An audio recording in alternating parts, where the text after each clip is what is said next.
Good evening, my dear colleagues. Welcome to another Inged Zoom Series talk. Today, our guest is Professor Dr. Çiler Hatipoğlu.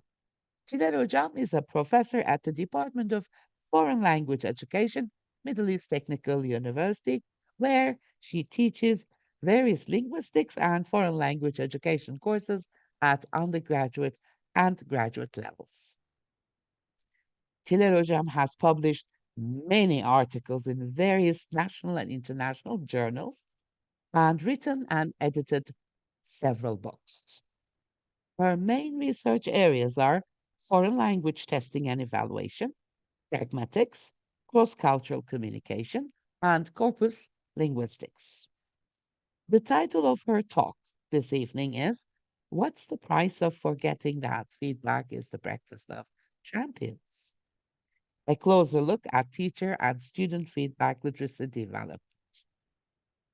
Dear Çiler Hocam, thank you very much for being with us, accepting to be our guest speaker this evening. And welcome again. The screen is all yours. Thank you very much, Aydan Hocam, and thank you very much all for being here on a Friday evening, no less. And thank you, Aydan Hocam, for the invitation and for giving me a chance to share my research and my ideas with wider audiences.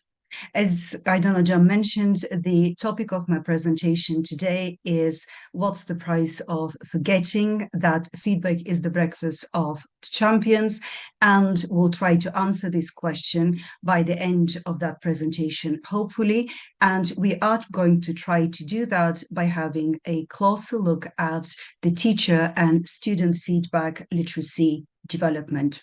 So to be able to understand the importance of feedback, I think we should start from the very beginning. And what I mean by the very beginning is that we should go and we should look at the so-called student-centered learning. Why do we need to look at that? Because by now, most probably, we all agree that this is the better option. And within the student-centered learning, of course, the students are in the center and everything is geared towards their development. And the ultimate aim is to transfer their role from being inactive recipients of information towards people who are responsible for their own development and are able to discover and move forward by themselves. But whenever we look at the circle, to be able to create the so-called student-centered learning, yes, at the top, we have the teaching, but the other parts are feedback and assessment. And then to be able to have continuous quality improvement, those three elements have to work together. But this is the model. But what is happening in our education? So we all know that the faculties of education that are responsible for training English language teachers since the 1980s have changed their curricula a number of times. So we had a change. We started with 1982, and then the curricula was introduced. And as you can see on the slide, we had 94 different courses. And among those courses, there was just one general measurement and evaluation course, and we did not have any specific, field-specific English language testing and evaluation classes. Then the program was changed at the beginning of 1998. Lots of things have changed because in the first program, we had lots of translation and lots of literature classes, but new methodology practice teaching classes were introduced. But as you can see, we did not have, so they dropped the general measurement and evaluation course, and for the first time, they introduced the specific English language testing and evaluation course. That means for the first 14 years, all the English language teachers graduated without any training in the field of English language testing and evaluation. Then the program was changed again at the beginning of 2006. And as you can see, this was actually the best improvement so far, because the general measurement and evaluation course was reintroduced into the program, but the number of the foreign language testing and evaluation courses did not change there. And again, the last change was done on May 30th, 2017. And there, for instance, the number of the credits, the number of the courses was increased, the number of the credits was reduced, the number of the elective courses has changed, but unfortunately, there wasn't a development related to the training of future English language teachers in the field of English language testing and evaluation. And finally, the last change was introduced on August the 21st, and in 2020, they said that the relevant boards of the higher education institutions now have been authorized to determine the courses, the curricula, and the credits in the pre-service teaching programs. But in a study that we did with one of my PhD students, Sevgi Shahin, we actually found that regardless of this relative freedom given to the faculties of education and the English language teaching departments, the number of the English language testing and evaluation courses hasn't changed. Okay, but why do we need to talk about feedback, and why we say that we need to do something and we need to introduce the English language testing and evaluation courses? Because research in the last 20 years consistently is showing us that feedback is one of the most powerful influences on learning and achievement, but this impact can either be positive or negative. If you have feedback literate teachers, then this contributes to the success and the progress of the students. But if it is insufficient, given at the wrong time, and it is given in the wrong manner, and it is not good for the specific context, then the feedback can be one of the main factors inhibiting progress. And here is just one example from the data we have been collected in our English language testing and evaluation course for the last 10 years. The student is telling us that, so because I asked them to describe in detail an example of a bad, unpleasant, or unhelpful feedback practice, and the student actually told us that, okay, I'm going to read this for you. Last semester, as for the midterm points, we needed to prepare a presentation on language and ethnicity. We did the presentation as we understood from the teacher's own words. After the presentation, the teacher stated that she did not want us to do it in a normal presenting and explaining way, but some other way that she didn't explain properly. Even then, she did not explain how she actually wanted, was probably the presentation to be. She just kept saying, like we can read her mind when she doesn't use sentences to describe her thought processes.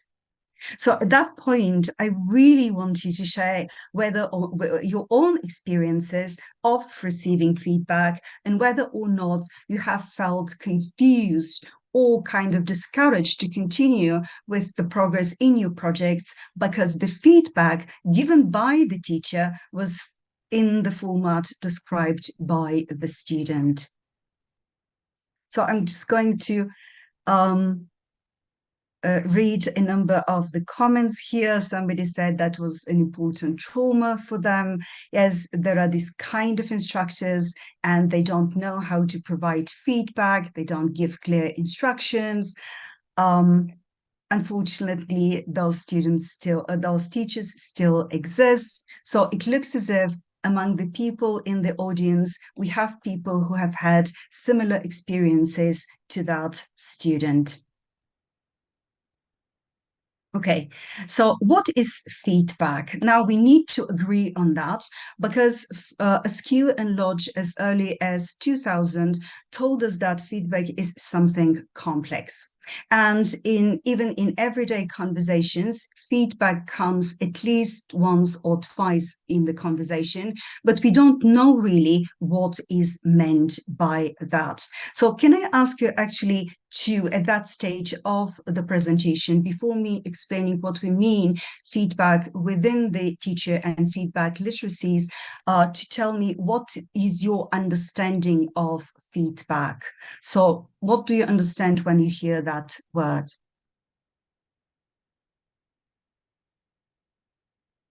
Okay. So if you can write your understanding or just definitions, a few words that you usually associate with feedback.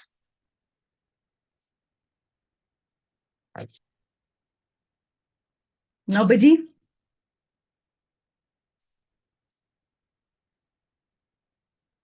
So okay, helpful information.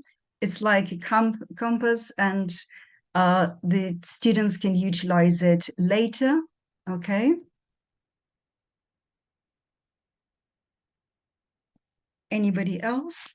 Okay, feedback is a given, showing the right way. Interaction among the teachers and students, trying to give useful opinions on the students' performance whenever it is appropriate, informing learners about their performances. Thank you very much. So this is what actually we're going to mean within the framework that we are discussing. So in order to be able to understand the feedback that we mean within the framework that we are going to talk about, first of all, we need to talk about this important difference between summative and formative assessment. Okay, so on the left side, we have the summative assessment, and it was the term was first introduced by Bloom et al. In their handbook of formative and summative evaluation of student learning. There they were telling us that the summative assessment is the type of learning used at the end of the term, the course or the program for the purposes of grading, certification, evaluation of the progress, or research on the effectiveness of the curriculum, course of study, or educational plan. So with summative assessment, whenever I'm talking about summative assessment with my students, I'm telling them that this is tasting the food after you have done cooking it. So you don't taste it while cooking it, but you are tasting the food after you are done. So summative evaluation is done at the end of a specific period. It could be in the middle of the term where we talk about the midterms. It could be done at the end of the term when we are talking about the final exams. And whenever we use summative assessment, it is about judgment, and it is about the classification of the students. So whether we are judging the students whether they are proficient. We are judging the student where we are going to award them the specific diploma, or to classify students into specific groups. So summative assessment is there to grade students, to judge them. And how it is done, we can use what we called learning products, that is the final projects that we ask students to complete, or it could be a cumulative assessment, which is actually in the form of a final exam, but all of the topics that have been covered throughout the course are included in that final exam. Differently from summative assessment, we have formative assessment. And in the formative assessment, as you can see here, the students are given feedback throughout the term. It is constant, it is timely, and it is done regularly. Again, Bloom is credited for the introduction of this term, or the concept of formative assessment, and they say that it is within the so-called mastery learning. And a mastery learning, many of you must probably know, is an instructional approach that poses to use the assessment to gauge student progress towards mastering a learning goal. So Bloom was telling his colleagues that instead of waiting and then we evaluate the students at the end, where the students cannot do anything with that evaluation. We should be actually doing the evaluation regularly whenever we realize that there are some gaps within the students' knowledge, and then provide the feedback that will help students to fill in that gap and to progress into the following stage. So as we already said, it is about, so summative assessment was about judgment and grading, but here formative assessment is about learning about the students, identifying problems within the student knowledge or skills, and it is aimed to encourage students to continue by helping them fill in those gaps. So where is feedback within all these framework or within all this summative formative assessment classification? So whenever we talk about feedback, we say that we have this classic or old understanding of the feedback. And this understanding of feedback as the feedback or as information was very popular in the so-called behaviorism and cognitivism stages. There we think that the teacher is the source of knowledge. Then we are presenting that information to the students in a specific manner. And then, especially with the behaviorism, students respond positively. So they are able to fulfill whatever we expect from them, and then we give them positive evaluation. If the students fail to fulfill the requirements of the task, the negative evaluation is provided, and then we give them feedback, and the students are immediately able to improve their performance. Against with the cognitivism, we see that this learning process is seen as a straight line. Again, the teacher is seen as the source of information. We lecture, we give students feedback, and then after that feedback, the students understand everything and they are able to perform the action. Unfortunately, the reality is a little bit different from what is expected in those how knowledge or learning is represented in those frameworks. But again, because if feedback is seen as information, there are a number of things that we can use to and then combine with the new reviews of feedback to help our students. So within this understanding of feedback as information, we have the agents. And the agents could be the teacher, the expert in the field, it could be the peer, it could be even the parent, if in our case, if they speak English, but it could be something as a book or a website, and nowadays we have lots of different videos. Then the forms of feedback where we see the feedback as the information, as the transfer of that information, are kind of exemplified on the example here on the right side. It could be corrective feedback. So why? Because I have the information, I know what is subject-verb agreement, I know how the prepositions in English should be used, so I'm providing the corrective feedback for my student.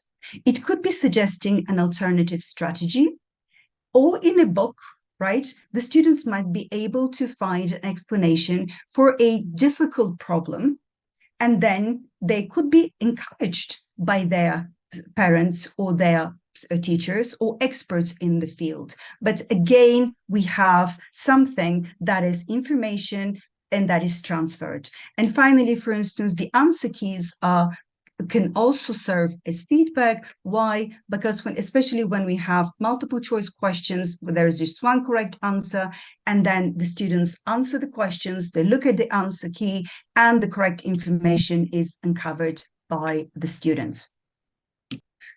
But as I said, we have to think about feedback and learning in a revised manner. Okay, it is not a straight line, and it usually does not work just teaching, giving a performance, and giving feedback.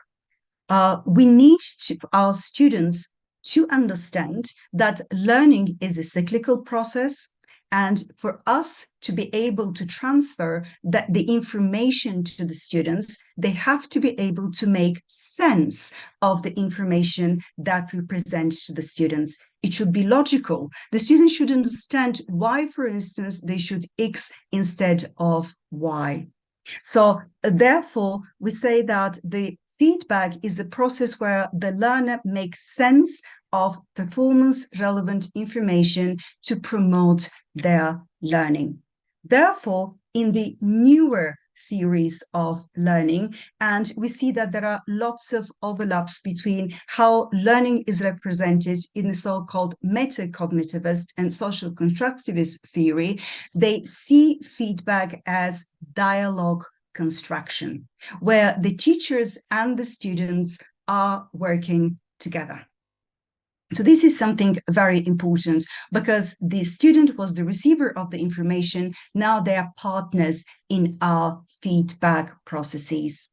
And as we mentioned earlier, learning is something cyclical. So we start at stage 1. And as you can see here, the teacher has at that stage the knowledge, the expectations, and the skills. And then the students' expectations and the knowledge and the experiences are questionable. They're a little bit more dependent on their teachers. But if we provide the correct feedback and the students are able to make sense of that feedback and they are able to take the responsibility for their own progress together with the guidance of the teachers, as you can see in stage 2, the student circle becomes a little bit bigger, the teacher circle becomes a little bit smaller, and the student starts distancing themselves. They're moving towards what we call a more autonomous learner. And after that, in stage 3, we expect the students now to make sense of their knowledge, expectations, and skills. And this is why now we can capitalize, or we can represent their knowledge, expectations, and skills with capitals. So here, in the newer forms of learning, in these new theories, what happens is the focus is on student uptake, whether or not the students are able to make sense of all that information provided to them and whether they are able to use that information in their future performances. And this is why within this framework, the peer assessment and self-assessment are also central in collaboration with the teacher assessment. Now, whenever we talk about feedback as a process, as I said, now we have the agents, but this is a collaboration between the students, the teachers, and the parents. And the forms of feedback are dynamic, not constructivist, and the what we have is the interaction, constant interaction between the students, the context where the feedback is provided is safe and mutually the feedback is given in mutually respectful environment. The aim, of course, the ultimate aim within this framework is to challenge the learners, but also the educators' way of thinking, acting, being, and then these challenges are going to help educators and students grow a little bit. What is the requirement, or what kind of materials we can use to be able to provide the feedback as dialogue? First of all, for instance, whenever we are doing these in our English language testing and evaluation course, of course, the students start by reading the materials that they are expected to read for the testing and evaluation course. Then the students in group come together and they are expected to write as a group independently from the teacher, their exams that are expected to be to have 7 sections. Then they submit the first draft to the teacher, And everybody, the teacher, the research assistant in the course, and their peers can see the first draft.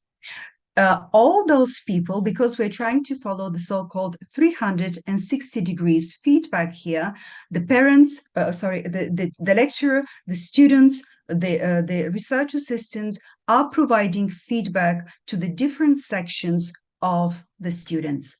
Then in class, after reading the feedback provided by those three different sources, come to class and say, for instance, Hocam, I like feedback A, but I did not understand feedback B, and I don't think that feedback C is really fair, and it makes really sense whenever we are within that specific context.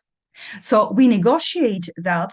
The other group that provided the feedback explains to the feedback receiver why they wrote X and Y within their feedback sections, and then the students have the chance to revise their exams. At the end of the course, whenever the students are done with the revision of the different sections of their exams, they have to prepare a self-assessment PowerPoint presentation. Again, they present that PowerPoint presentation to the class because they are comparing the first and the so-called last version to the class, and they talk about the changes and the feedback that they used while making those changes. But even at that point, both the lecturer and the classmates reserve their rights to give feedback to the students, to ask questions. And even at that point, we ask some of the groups to revise some of their questions. So after that, the students are given a particular period of time. They go back to the drawing board. They look at the feedback. They look at their questions. They revise their questions once again, and then finally submit the so-called last version of their exams. So hopefully this is an example of how actually this new idea of feedback as dialogue and learning as a cyclical process is represented within our English language testing and evaluation course. Maybe I can stop here, and if you have any questions to ask in relation to the material that I've presented, because in the following slide, I'll start talking about the teacher feedback literacy components. No questions? Okay, so then we can move to the teacher feedback literacy. So Carlos and Winston, and they have been working for quite a while on this topic, told us that to be able to understand feedback and to be able to provide feedback that is going to be useful for the students, teachers need to have something called teacher feedback literacy. And within the teacher feedback literacy, they introduce three different components. The first one is design, then relational, and then pragmatic. So design is actually related to the ability of the teachers to create curricular and assessment context where the students understand the purpose of the feedback, make judgments about the quality of the feedback, and then, because they are able to relate that feedback to their previous work and knowledge, they are able to use the feedback for their future projects. So therefore, they claim that good feedback does not happen by chance. The students have to use the feedback, but the teachers have the responsibility to create those environments where the feedback can be understood, appreciated, and used in future tasks. Now, whenever we talk about the relational part, this is something very interesting. In one of the previous presentations, the presenter was talking about the Bloom's taxonomy. And we by now know painfully well that the most difficult part within the Bloom's taxonomy is to create something. And it becomes a little bit more difficult to create something in a foreign language. So students create something in a foreign language. They spend sometimes days and sometimes even weeks, and they present their work for evaluation. If the feedback provided by the teachers is not supportive, appropriate, and it is not given in the appropriate manner, because we all know our students, and we know that for some students, the carrot is the good, better feedback, but other students like the stick. So depending on the students and depending on the groups that we are working with, we need to be able to provide supportive feedback that is not going to hurt our students. And the relational part of the teacher feedback literacy is in the first section related to that. We need to create or give feedback to the student that is not going to enrich the relationships between the teachers and the students, just the opposite. Feedback that is going to create trust, and then the teachers and students are going to continue their journey as partners. Of course, nowadays we can use technology to deploy the feedback. And if, for instance, the students are really uncomfortable or unhappy when receiving feedback in front of the whole class, then of course we can arrange individual sessions. It could be, because nowadays we can use different technologies. Here, for instance, we're using Zoom. We can use other platforms to give feedback to our students. So the relational part of the teacher feedback literacy is related to our ability to provide feedback that is not going to hurt students, that is going to in a way invoke positive reactions by the students, and it is going to encourage them to continue with their progress. The third part is called pragmatic, because I already talked about summative assessment and formative assessment. And summative assessment, as I said, is about validity and reliability. And that is that relationship is about students' achievements. But feedback, the formative assessment, is about stimulating productive learning. So the summative assessment, Carles calls it the big brother, the boss among the two.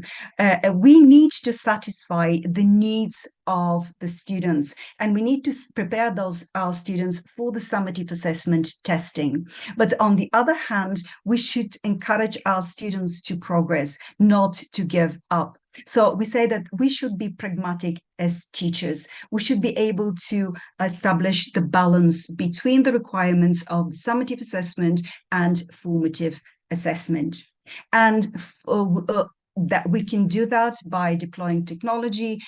We can do that by knowing what kind of feedback to provide to the students, maybe using more knowledgeable students in our classroom. But we should balance our responsibilities, and we should manage our time and the responsibilities, and what we can do and what we cannot do in a specific context. So we already talked about this relationship between summative assessment and formative assessment, and we say that the feedback that we're talking about, and especially the pragmatic section, if this is 1 and this is 2, these pragmatics is 1.5, and it is between, or kind of the bridge between formative and summative assessment. Now, when we talk about formative assessment, we say that it is a cycle.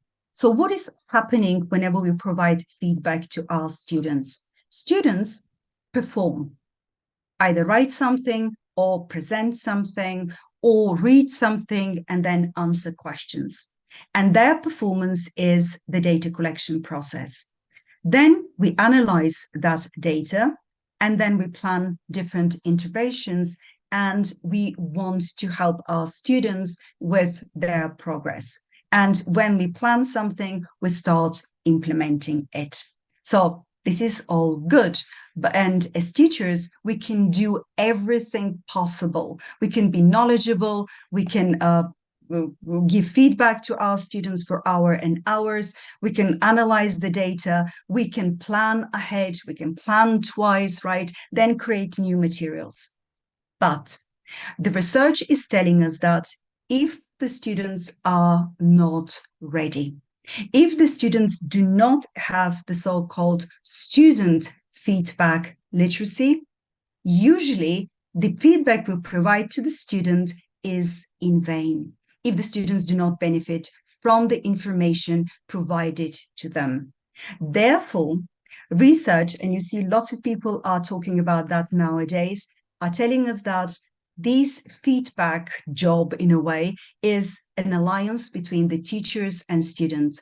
And it works best whenever both teachers and students have specific level of feedback literacy. So the next question is, those teachers who have good teacher feedback literacy should be helping their students to develop their feedback literacy as well. So how can we do that?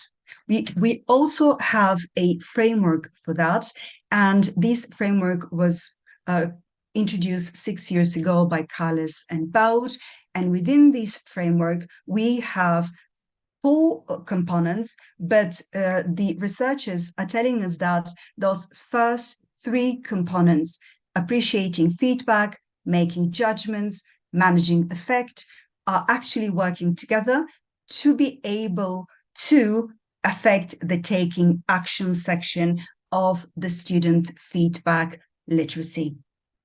So what are those components? What Carles and Baud mean by appreciating feedback or making judgments or managing affect? And what do they expect us, or what they expect from students whenever they say taking action?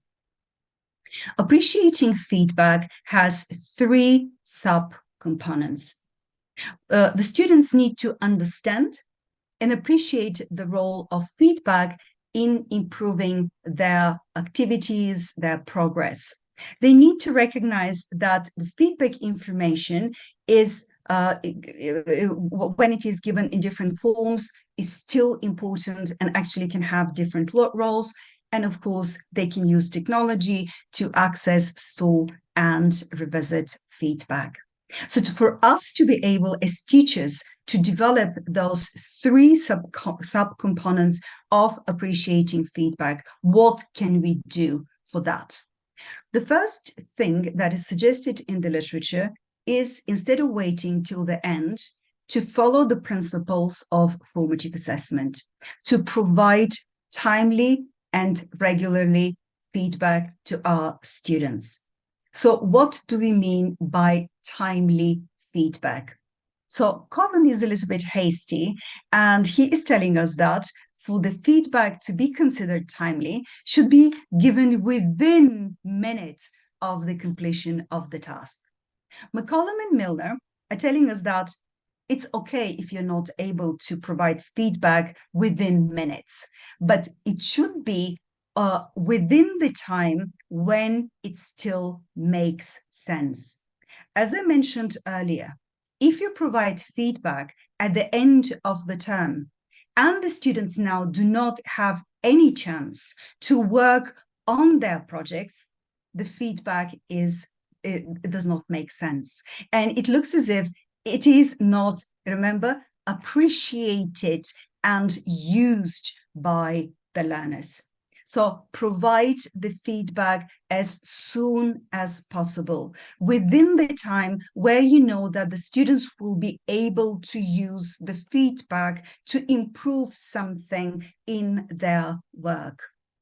And because you provided timely feedback, that's not enough. You should provide the feedback regularly.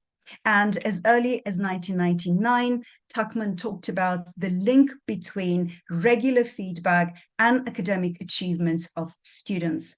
Because think about yourselves as novice teachers. At the very beginning, we thought that we were perfect. We were lecturing, and then the students did not have any questions. And then we thought that we were doing our jobs very well.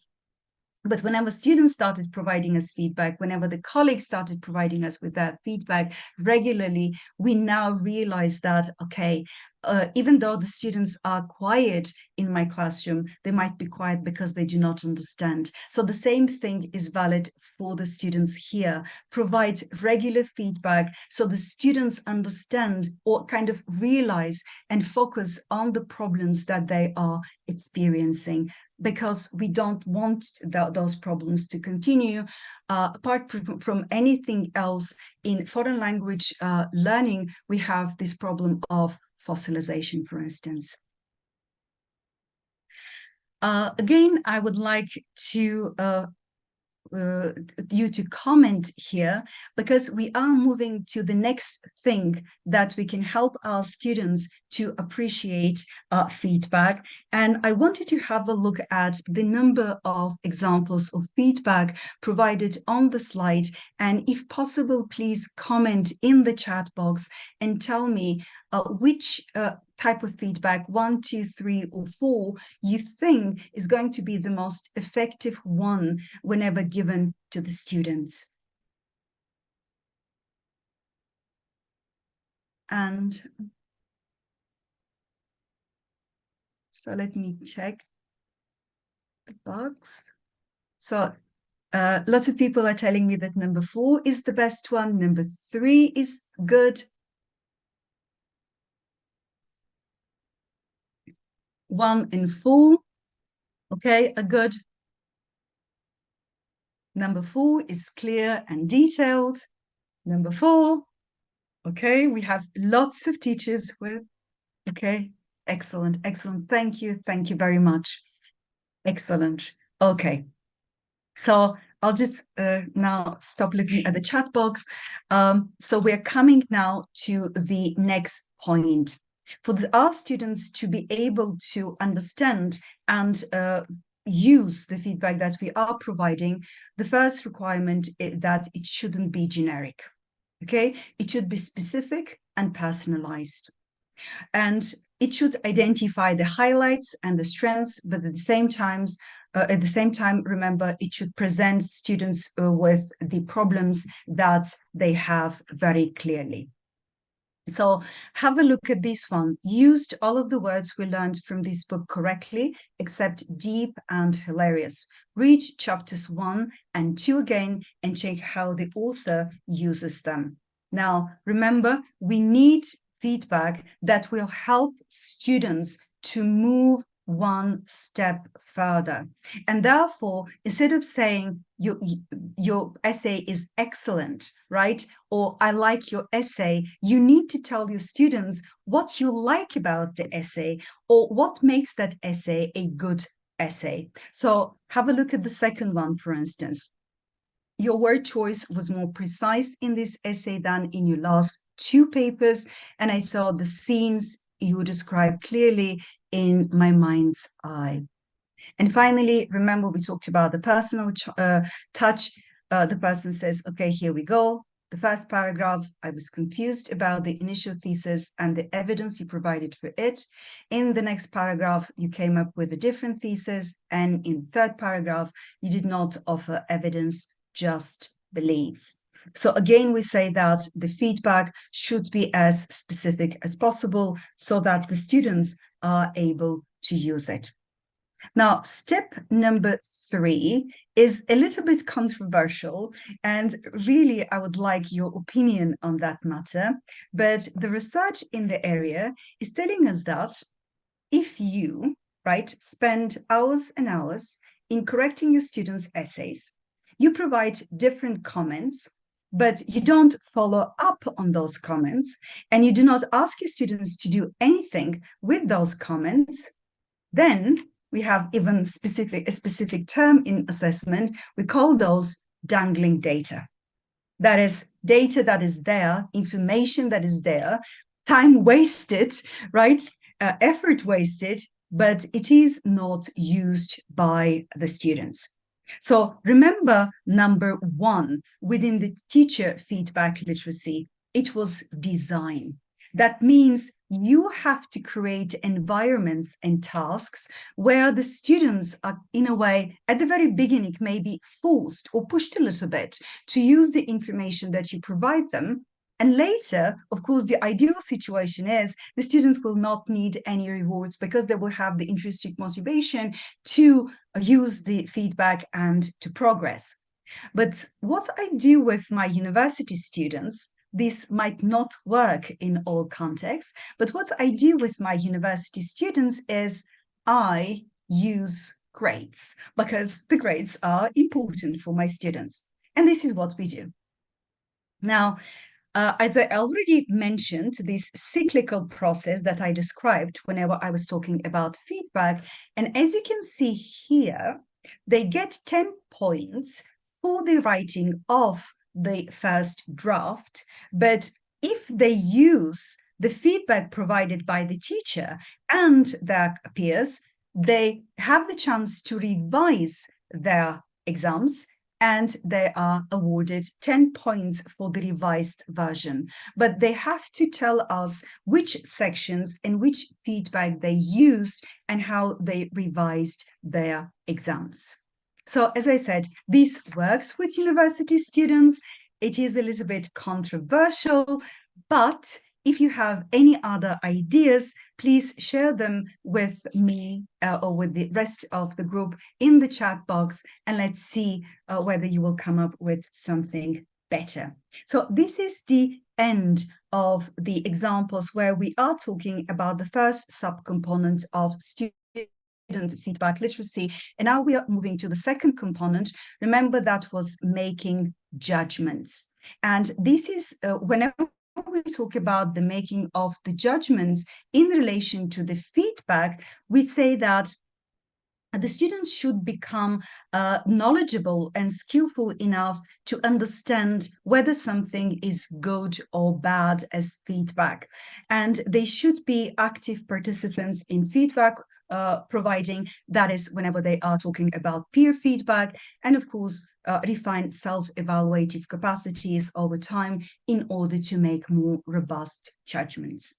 Now, the first thing that we can do to develop students' capacity to understand feedback and to make academic judgments is to talk with the students about the rubrics. Now, very frequently, teachers, the experts, create the rubrics that are going to be used to evaluate students. But the rubrics are not shared with the students. But they are the people who are expected to create something fulfilling the requirements in the rubric. So therefore, we say that the first requirement is help students to understand or to be able to read the rubrics. Discuss and practice the rubrics before the exam with the students, and this might help students clear some of the misconceptions about the type of the exam. In our educational system, we prioritize grammar, but if you talk to the students about the rubrics that you are going to use in the evaluation of their writings, then students might understand that grammar is not the most important criterion. They have to concentrate on, let's say, cohesion, cohesiveness, or use of vocabulary, depending, of course, on the level of proficiency of the students and their age. So I'm going to now look at the rubric that I found on the internet, and I use it because I can comment on it with the problems. Now, why is it important to talk with the students about the rubric? Because even for the specialists who are working on language testing and assessment, if they haven't been involved in the creation of those rubrics, the decoding of some of the terms within the different subcategories might be difficult to understand. So let us start with the first one. So we have two criteria. This is a pretty simple, right, rubric. We have two criteria: quality of writing, and then grammar usage and mechanics. And we have 4 subsections: experts, accomplished, capable, and beginner. And now, whenever we look at the expert, we see that it is expected that the piece of writing that is created by the students is extraordinary in style and voice. And then for the accomplished, it is written in an interesting style and voice. Now, what does extraordinary mean and what is interesting? Because these are subjective terms. And whenever the students receive feedback saying, I did not give you the expert or the 4 points because your story was interesting but not extraordinary. So imagine this disappointment of the students, because something that is interesting for me can be extraordinary for the students. Okay? And then have a look at the second section where they're talking about grammar usage and mechanics. Now, they put together the spelling mistakes, the punctuation mistakes, the grammar mistakes, and they say that they're going to allocate accomplished, that is, they're going to give 3 points to the students if there are few spelling, punctuation, and grammar mistakes, and then a number of spelling, punctuation, and grammar mistakes. So can I ask you, the people here in the audience, what do you mean? What do you understand by few spelling mistakes versus a number of spelling mistakes? What is the number? 5, 6, 7. Let's say you ask your students to write a paragraph that is 150 words long. And what would be, for instance, few spelling, punctuation, and grammar mistakes versus a number of spelling mistakes? When are you going to allocate 4 points, 3 points, sorry, versus 2 points?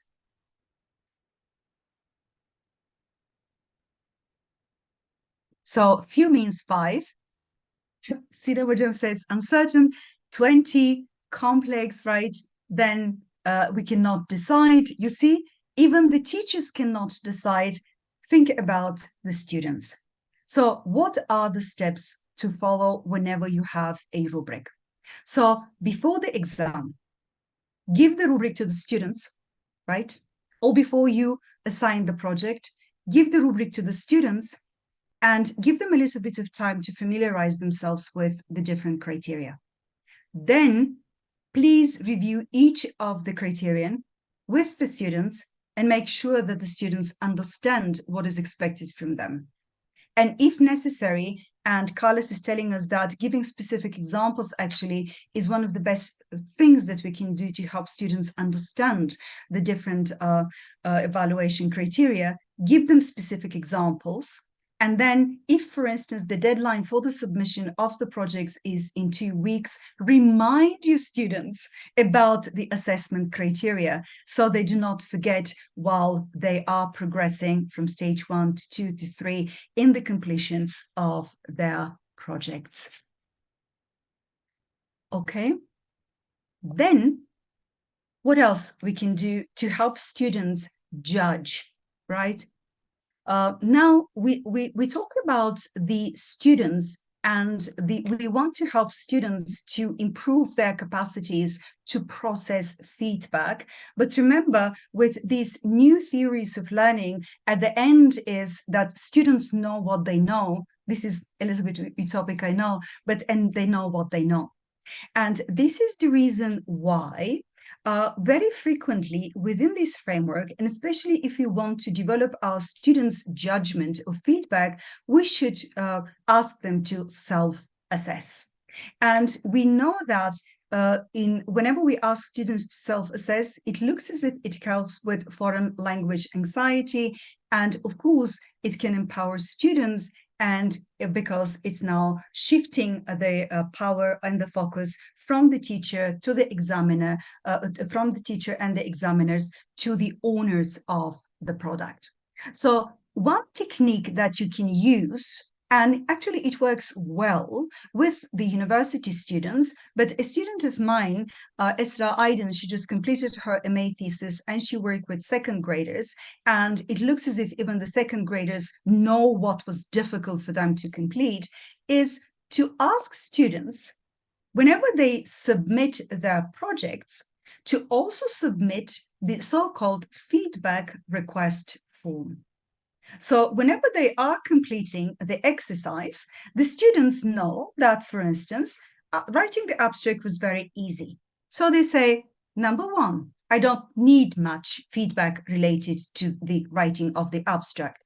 But if they really had difficult time, for instance, talking about the results or the discussion section of their work, then they can take 4 or 5 for the discussions and the results section. And what happens there is, whenever you are giving them feedback, you know that you need to be a little bit more careful with those sections because the students requested that. But at the same time, we are checking whether or not the students were correct in their self-assessment.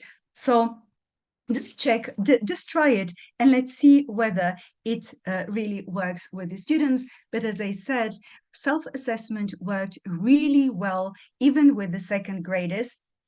With Ezra, we tried to teach students develop their pragmatic skills. We worked on the speech acts of apology and request, and we provided constant feedback, and we asked students to self-assess themselves and to tell us, do they need more help with the apology strategies or with the request strategies?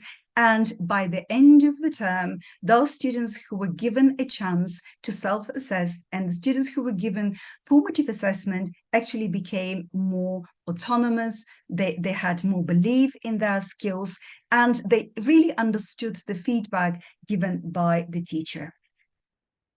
Number 3 in the development of making judgments is peer assessment. Now, we say that we are just one person in the classroom, right? And even if we think that we know everything and we can do everything, I have some bad news, and research is telling us that actually we cannot. So therefore, we have to share the responsibility.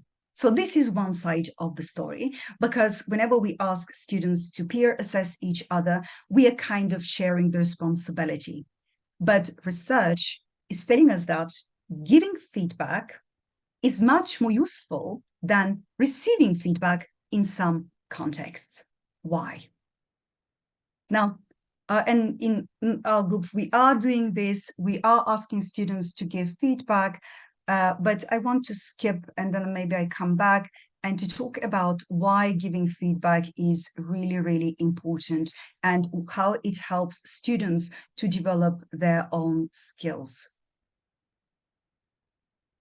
Okay, so now think about a novel task. And whenever we are faced with something new, we have doubts. And usually, the very first time we're trying it, we don't know how to do it. Have a go at it. And after that, whenever you are asked to peer review, you see other 4 or 5 different examples, the different understandings of the task that you were asked to fulfill. And we see how other people are actually responding to the instruction given by the teacher. So that is one.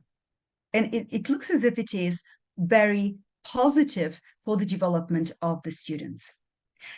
Whenever you're giving feedback, and in our case, I ask our students to provide the feedback, but to support every positive or negative comment with literature. So, for instance, when they say that only true-false examples are not enough for, let's say, 8th graders, to make it a little bit more meaningful and a little bit more helpful for them to develop their reading skills, we need not in the text option, they need to support that claim with the literature. So that means by being asked to provide feedback for their peers, students have to review their knowledge once again, one more class. After that, they have to go and try to understand the rubric once again in more detail, because they have to comment if they say, okay, the students in group A did not do X, but it was required in the rubric. then that means they have to revisit the rubric once again, which means they have to try to look at the task from this time from the teacher's perspective. So they're looking at the task, they're seeing different examples, they're comparing their example, their task with their peers, they're comparing their task with the rubric, and they have a chance to revise the literature once again.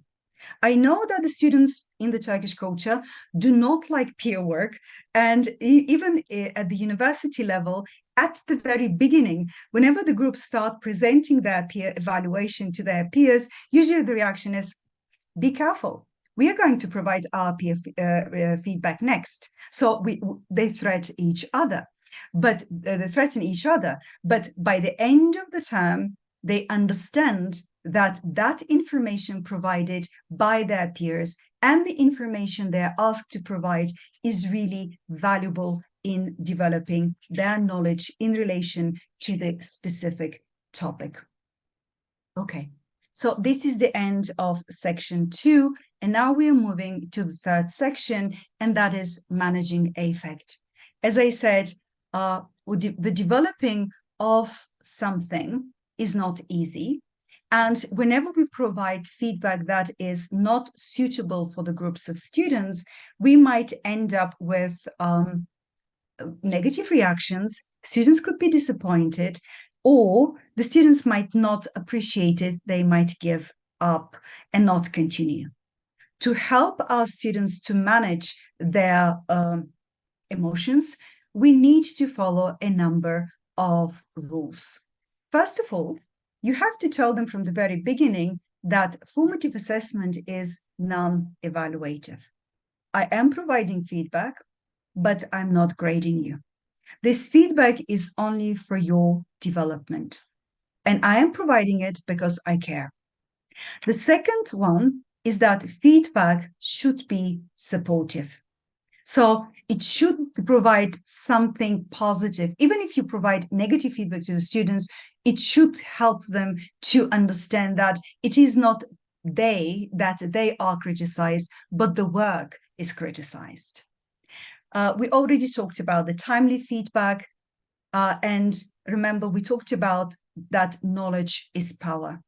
If the students know about feedback and the students know how to use feedback, then, and they understand the rubrics, then they will understand why, for instance, you said you were not able to complete the requirements for X and Y. Now, it is very important, of course, again, to create something called a supportive learning environment in the classroom. And whenever we have this supporting learning environment and people trust each other, it looks as if whenever the feedback is provided, it is accepted in a more positive manner. Teachers and students, remember, are partners within this framework.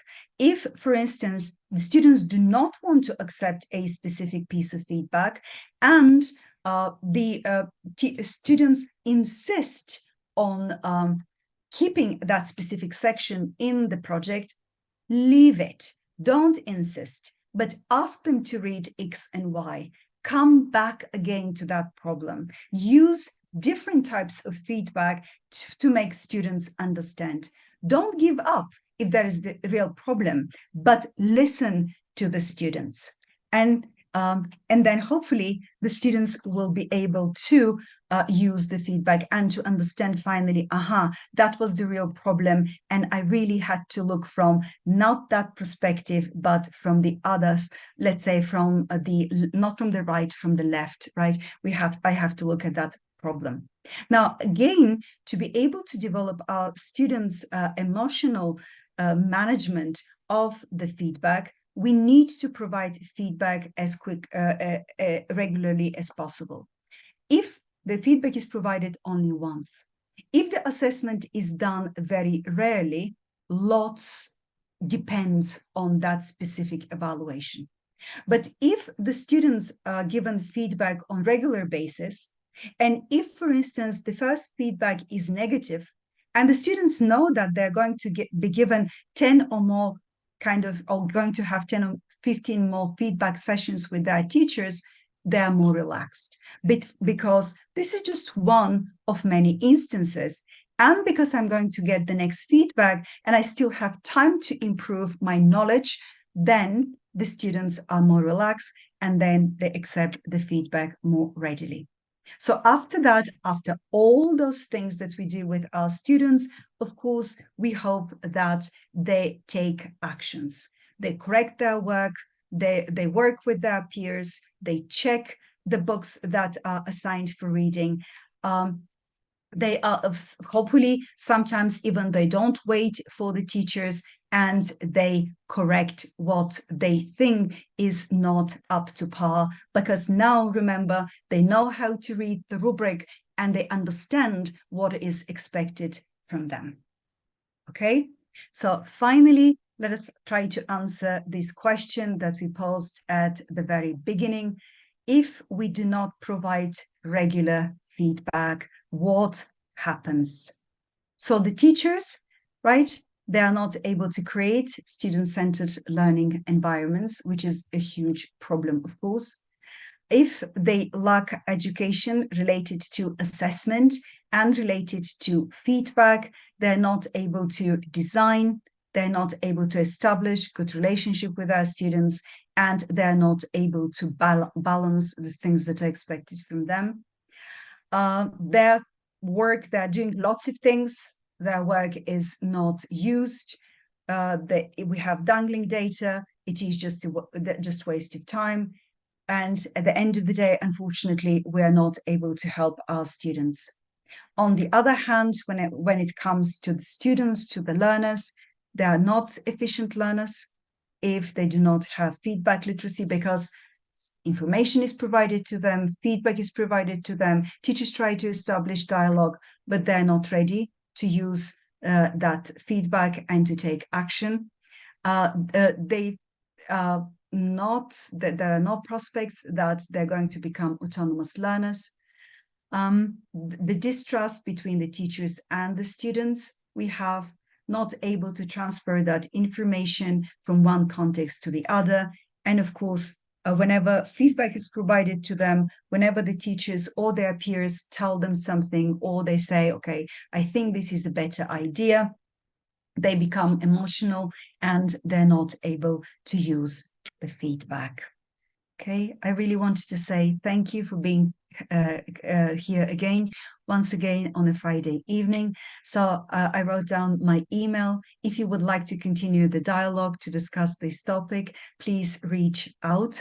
And I would really happy to discuss your experiences in giving feedback, or the reactions of your students, or what we can do actually to improve the feedback that we give in the classrooms with students with different characteristics and ages and expectations from us. Please reach out to continue the dialogue. Thanks a lot. Thank you very much. Extremely informative, highly beneficial, and we learned a lot. And there are lots of questions and comments in the chat box. So I want to Excellent. go back to the chat box, but before that, I just cannot stop myself. As you know, I have this grammar mania. I hate it. And if you can please go back to your or you don't have to the slide where the feedback says you do not know how to use past tense and past perfect tense. Mhm. Just a quick note, guys. If we keep giving feedback like this, we keep imposing the idea that grammar is the most important thing in a written work or a project. Why can't we just stop doing this? Why can't we just say, you know what? I really love the essay, but I got confused about the chronological order. What happened first? What happened next? Do you want to go back to unit whatever and check how to express how events follow each other? See, that also says, hey, you don't know how to use some of the tenses without saying it. Mhm. Why can't we just focus our attention on the functions? No one uses simple past tense because they want to use simple past tense, right? I mean, do you wake up in the morning and say, oh, I really do want to make a sentence with past perfect tense? No. You have a message that you want to give. That's why grammar is a servant. Well, this grammar is not the linguistic grammar, okay? I'm referring to structure because linguistically grammar means language. And the other thing that I want to say, Chirojam, I would like to hear what your opinion is on that. People Mhm. say that when teachers give feedback, it will be better to use I language rather than you language. Mhm. That is, for example, rather than saying, you seem to use vocabulary perfectly well, but you confuse these two words. It's better to say, I really enjoyed how you use vocabulary. Ooh, what a rich vocabulary you have. I like Mhm. it. But I couldn't understand the meaning of this word and that word. I failed to understand what they mean, what they refer to. Mhm. Taking the responsibility on your own shoulders rather than blaming the other person, saying, you don't know how to use them. Rather, you say, I couldn't understand. Mhm. So, is it possible to make it clear for me? Thank you very much for the question, Hojam, because actually Carlson and Wilson have a very good article where they are talking about the different ways of providing the best feedback for the different groups of students. And they say that instead of us using statements, do this, do that, it's better to ask questions. As you phrased it, right? So instead of saying, so just underline those vocabulary items and then you say, as you suggested, I think that there is a problem with those. What do you think?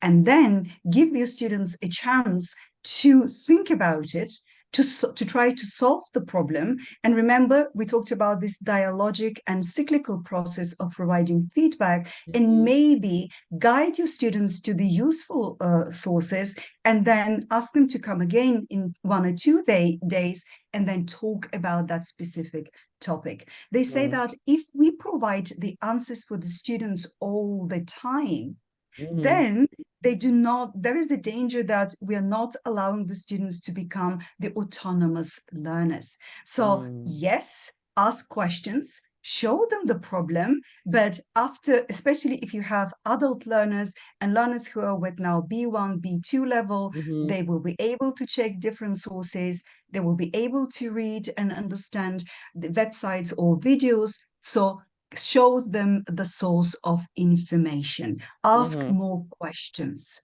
mhm, mhm, mhm. Thank you very much. Um, I have so many remarks, and of course, there are lots of uh, messages appreciating this wonderful session, thanking you. Most Thank you. probably, you have already seen them. I'm trying to go back to uh, Mehmet Hocam. It was you, right? You asked the question. Okay. Uh, Hocam, when exactly, I mean, in which part of the lesson or academic year should all these feedback practices happen? Before or after any designated activity, assignment, project, exam, or is that knowledge of analyzing and using rubric provided as a whole, as a program, to get them feedback literate? Which way Mhm. do you suggest? Mehmet Hocam, I think Mehmet Hoca asked the question. So I have a slide, but I simply did not have time because I've talked a lot. But we talk about different types of formative assessment feedback.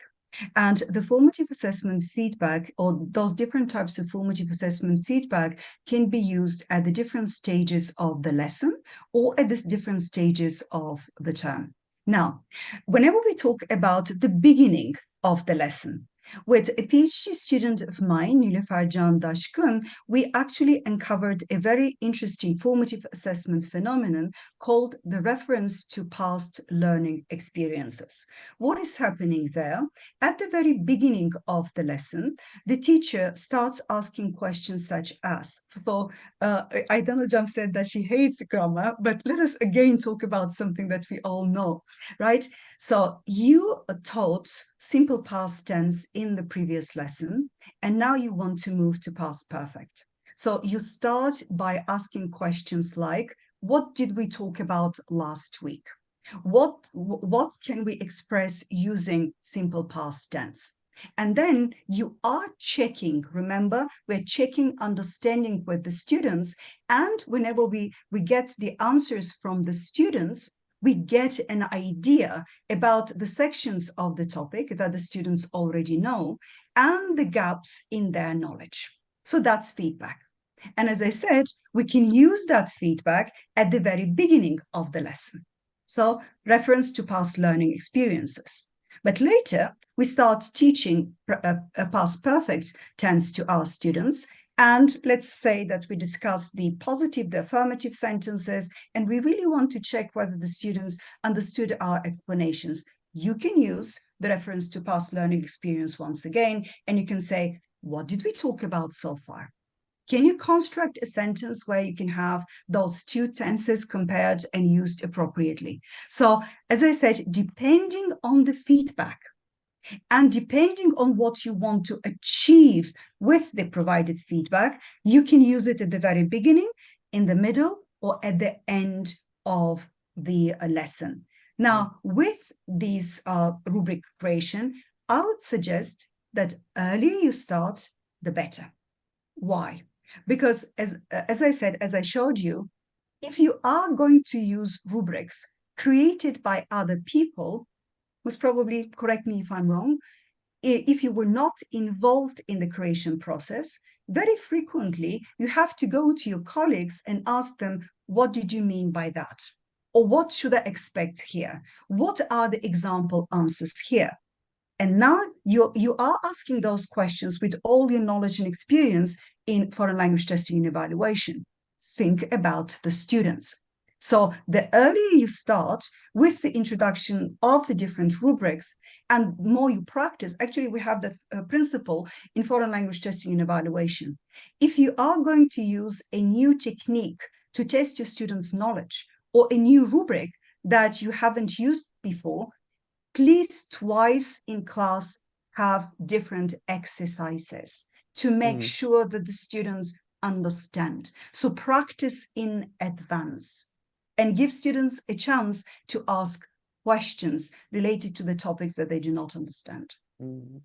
So are you referring to throwing an example, for example, and saying, here, I have 5 words here that are misspelled. Exactly. So, That's a few spelling mistakes. But exactly. oh my God, look at this. I have 11 words. Mean, oh, that's a number of. So working with an example rather than using those subjective Vague, terms like, yeah, exactly, vague. vague It terms. doesn't, I mean, E- e- e- interesting, beautiful. These are, there's no definition for them. Excellent use of language. What is excellent use of the language? So maybe solid, concrete examples will help them. Would you, um, what would you think about giving the rubric in the native language? Mm. Is that This also a was possibility? This was suggested actually by Professor Chan in one of his presentations. He said that especially when you have younger learners or Mm, learners with lower proficiency, and you mm, think that the students will not be able to grasp completely the expectations from them in the rubric, then mm, it is more beneficial to give the rubric in the native language of the students. mhm. Or maybe then we can discuss it in the classroom using native language for once, This could be done, maybe. but those people who are working on culture, they're used to this expression, everything is context specific. And Mm, nowadays, within the field of foreign language testing and evaluation, in a way, we are moving in that direction as well. We say that the testing is context specific as well.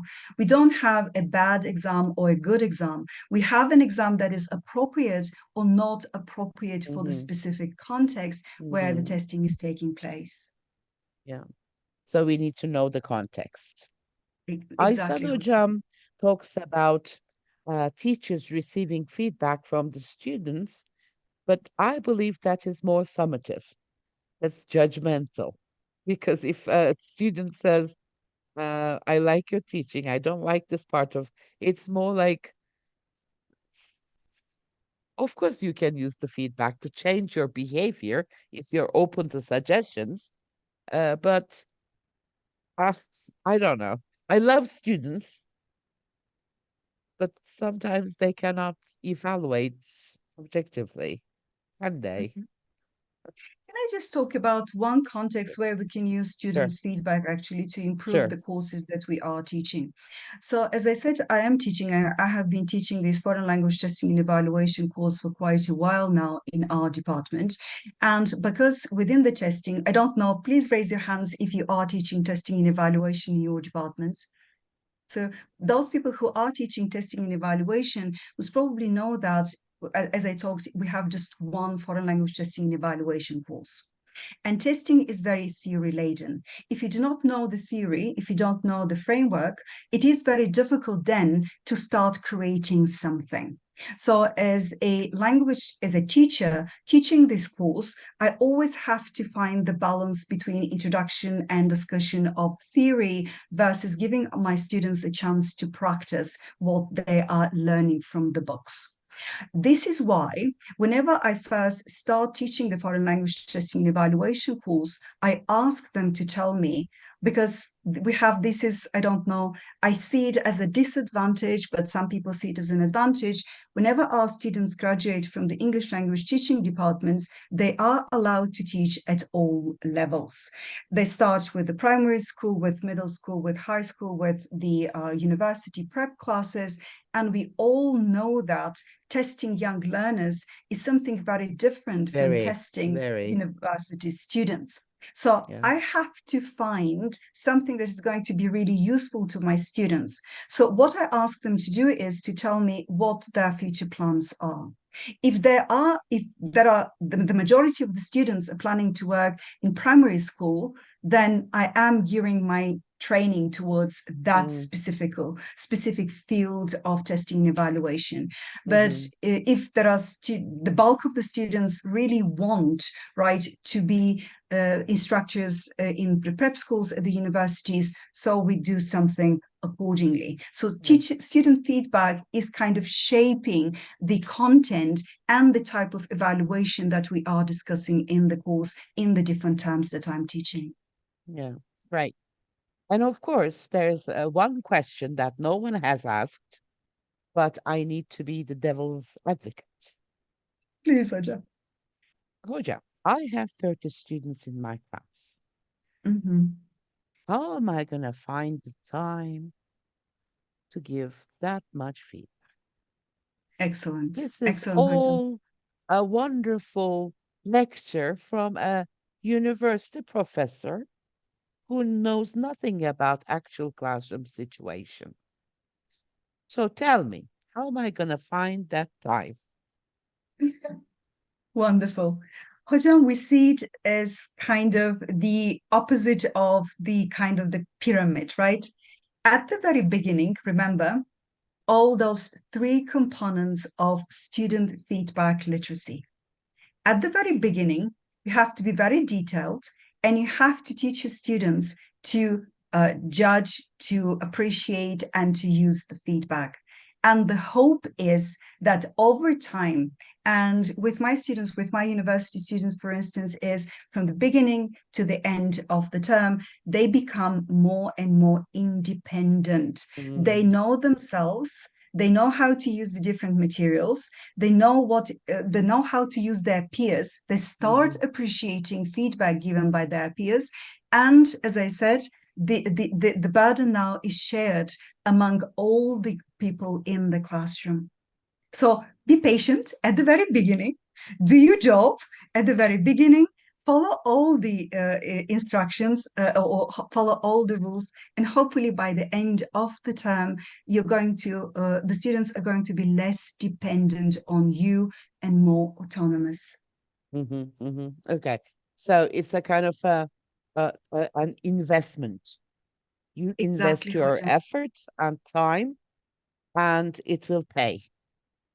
Hopefully, this is what research is showing Hopefully. us. Yeah. Hopefully. You never know. Ali Hocam, you have a question. Do you want to ask it yourself? Thank you so much, Hocam, and thank you, Çiler Hocam, for this mind-opening presentation.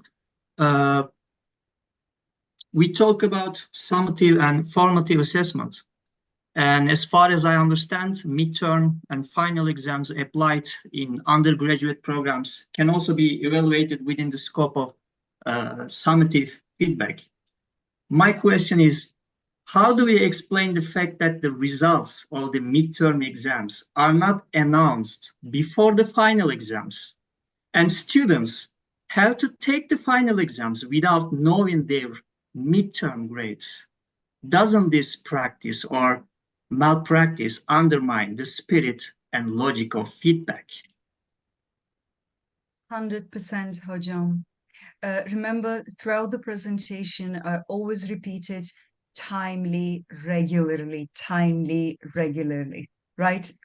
What I expect from the teachers, we are all busy, I know, but within 1 week, you should announce the grades of the midterm exam. Otherwise, students, as you said, feedback, this is what research is showing us. Feedback given after the final exam, it's just dangling data, nothing else. So think about it. The students take the midterm exam, and up to that point, they have gaps in their knowledge. You're not providing them any feedback. They think they're great because they don't know, right? And they continue. And especially in the classes that I'm teaching, because as I said, I'm teaching either testing and evaluation or linguistics classes. And if we have people teaching linguistics classes there, you know that linguistics is like mathematics. If they don't know phonetics and phonology, it's very difficult for them to understand morphology and even more difficult to understand syntax. So the gap is getting bigger and bigger.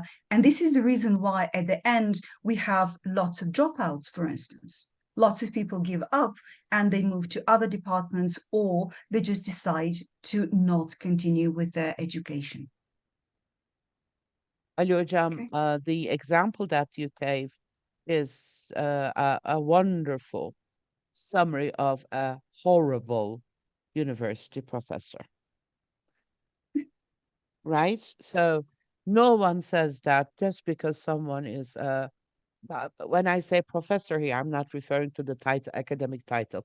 I'm referring to being a teacher at university level. Being a professor at a university doesn't make that person an excellent teacher. Teaching is a different, I don't want to use the word ability or talent, but it's something different. I mean, you can be very charismatic, right? You can be very highly knowledgeable, but you can be a terrible teacher, knowing and transferring that knowledge, inspiring other people are two different things, right? So don't take those bad examples as your models. Look at them and say, I'm not going to be one of them. See, bad examples are also good examples, right? That's what I do, hocam. I just observe. I Yeah, just take yeah, notes. yeah, yeah. Çiler Hocam, I really don't know how to thank you You're because welcome. I know I gave you only an hour to explain a lot of things, but you did a very good job. You were running like hell. I have not to stop trying to finish everything. But at least now you have given us something to think about. At least I'm inspired to try it out, to see how it works, whether it is going to be successful in my context or not. So Mhm. I'm really grateful for that. Thank you. Thank you very much, hocam. And as I said, thank you very much for the opportunity to share my research and my ideas with such a wonderful audience. And as far as I know, you also have a book on this topic, Book chapter. a book chapter. Uh, Mhm. if you want to share the name of the book, the title of the book, and where they It can. is those people, as I said, those people who would like to have a look at the chapter, just reach out. I'm going to send it to you. But it is the 21st century right skills for the teachers, where we are discussing things that we need to change. Okay, okay. So you can reach out to Çiler Hocam if you're interested to see that chapter. Right. Yes, if you are interested in testing. Of course. I can see several faces here. Hilal Hocam, for example, and Didem Hocam. They are the poor victims of the testing office at our university. They were looking forward to this session. Hilal Hocam, thanks a million. Hopefully, You're we'll welcome. have you again as a guest speaker sometime after you have had your rest. Okay. And as always, my dear colleagues, thank you very much for being with us, not leaving us alone, and contributing a lot to this excellent, excellent, my excellent session. Thank you very much for the Take invitation. care. Thank you very much for being here. Take Bye care. bye. Yeah. Thank you. Bye bye, everyone. Hope to see you Thanks, you. next week. Bye bye. Bye bye.